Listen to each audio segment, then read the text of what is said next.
Cette semaine, le pape a approuvé une modification importante du code du droit canonique.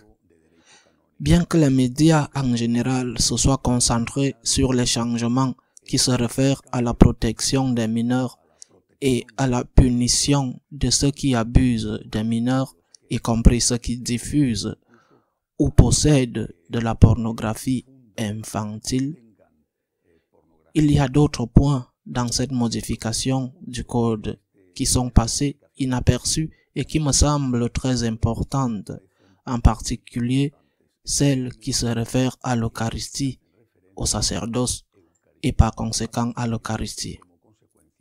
Par exemple, je vais lire certains paragraphes. Par exemple, dans le canon 1379, au point 3, il est dit « Tant celui qui a tenté de conférer les ordres sacrés à une femme, comme la femme qui a tenté de recevoir les ordres sacrés, encourt l'excommunion late sententiae, réservée au siège apostolique. En outre, le clerc peut être puni par la révocation de l'état clérical. La porte est fermée. Celui qui a tenté, dit le nouveau canon. Celui qui a tenté. Il ne dit pas celui qui a réussi, mais celui qui a tenté. C'est dire qu'avec cela, ce ne serait qu'une tentative, que même si la célébration liturgique de l'ordination d'une femme aurait été faite dans le respect apparent de toutes les règles, elle ne serait qu'une tentative. L'ordination n'aurait pas eu lieu. D'abord. Deuxièmement, ce point parle des 100 ordres, donc elle parle non seulement de la prêtrise, mais aussi du diaconat. L'accès des femmes au diaconat et au sacerdoce est fermé, naturellement, à l'épiscopat. De plus, il est explicitement dit que ceux qui sont impliqués dans cette cérémonie sont punis d'excommunion late sententiae, c'est-à-dire excommunion automatique, aussi bien celui qui veut donner l'ordination à la femme.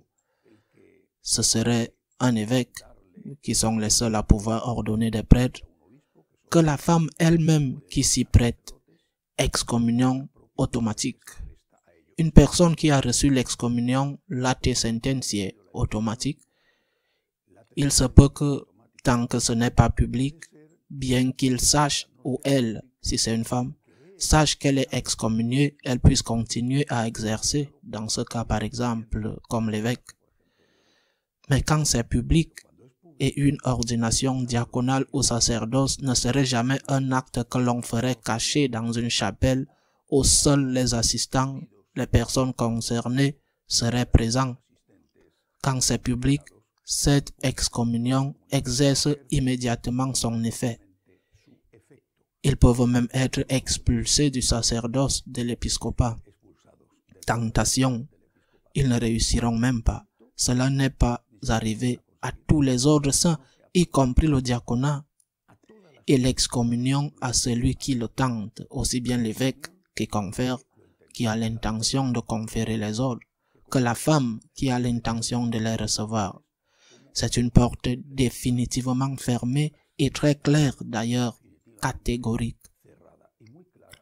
Ce ne sont pas les seuls canons qui font référence à l'Eucharistie ou à d'autres désobéissances aux ordres du pape, bien qu'il ne soit pas aussi clair, aussi net que celui-ci. Par exemple, le canon 1371, dans le premier point dit « Celui qui n'obéit pas au siège apostolique, à l'ordinaire ou au supérieur qui légitimement lui commande ou lui interdit, et qui, après l'admonition, persiste dans sa désobéissance, doit être puni selon la gravité du cas avec la censure ou la privation de l'office. » Ceci pourrait être interprété comme quelque chose qui affecte ceux qui ont fait les bénédictions de couples homosexuels, alors que cela était explicitement interdit. C'est certainement plus discutable, car l'excommunion de ceux qui tentent d'ordonner des femmes est très claire. Ceci est peut-être plus discutable, mais on pourrait en discuter, c'est-à-dire qu'on pourrait l'interpréter et donc en tirer la conclusion que tous ceux qui ont fait ces bénédictions doivent être punis d'une manière ou d'une autre, y compris la privation, l'expulsion de la prêtrise. Toujours dans le canon 1382.1, il est dit: quiconque profane les espèces consacrées, les emporte ou les conserve à des fins sacrilèges, encourt l'excommunion late sententiae, excommunion automatique, réservée au siège apostolique. Le clerc peut être puni d'autres peines, sans exclure l'expulsion de l'état clérical. Et cela peut être parfaitement compris comme quelque chose d'applicable. Quiconque profane les espèces consacrées, quelque chose d'applicable à ceux qui ont donné la communion à des protestants, parce qu'ils ont profané consciemment les espèces consacrées. Ils les ont profanées en sachant que c'était explicitement interdit. Je le répète, ce n'est pas si clair, c'est discutable, mais il me semble qu'il y a là une ouverture contre ceux qui profanent l'Eucharistie. L'Eucharistie est la chose la plus sacrée que nous, catholiques, avons. C'est le corps et le sang du Christ. C'est le Seigneur. Tout ce qui est fait pour défendre l'Eucharistie doit être fait. Naturellement, la réaction a été immédiate. L'une des principales leaders catholiques féministes allemandes a sévèrement critiqué le pape pour avoir fermé la porte au diaconat et au sacerdoce. C'était naturel. C'était naturel parce qu'avec cela, le pape a fait un exercice d'autorité net et définitif. Aucun pape ne pourra le modifier. Ce n'est pas qu'aucun pape ne peut modifier le code du droit canonique, mais cette modification n'est pas approuvée par un pape qualifié de conservateur, comme Jean-Paul II ou Benoît XVI, mais par un pape que tout le monde considère comme progressiste. Certains le critiqueront et d'autres l'applaudiront, mais tout le monde le considère comme progressiste. Et ce pape, le pape François, a dit clairement que quiconque essaye, parce qu'il ne réussira pas, parce que ce n'est pas seulement invalide mais inutile, quiconque essaye d'ordonner une femme comme diacre ou prêtre est excommunié, et elle est excommuniée aussi. Il n'y a pas d'appel, ceci n'a pas d'interprétation. C'est clair comme l'eau de roche.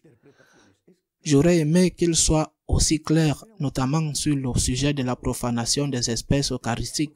Franchement, oui, j'aurais aimé qu'il soit plus clair, qu'il fasse explicitement référence aux prêtres qui donnent la communion, tout en sachant que celui qui reçoit la communion ne peut pas la recevoir. Cela aurait également inclus celui qui donne la communion à l'avortiste, aux politiciens avortistes. Eh bien, je pense que nous devons valoriser ce qui a déjà été promulgué avec cette réforme du code, qui est très importante, parce que défendre le sacerdoce, c'est défendre l'Eucharistie. Et nous devons continuer à prier pour que les réformes se poursuivent et que l'Eucharistie, qui est, je le répète, la plus grande chose que nous ayons, soit toujours protégée, défendue, honorée et aimée. À la semaine prochaine, si Dieu le veut.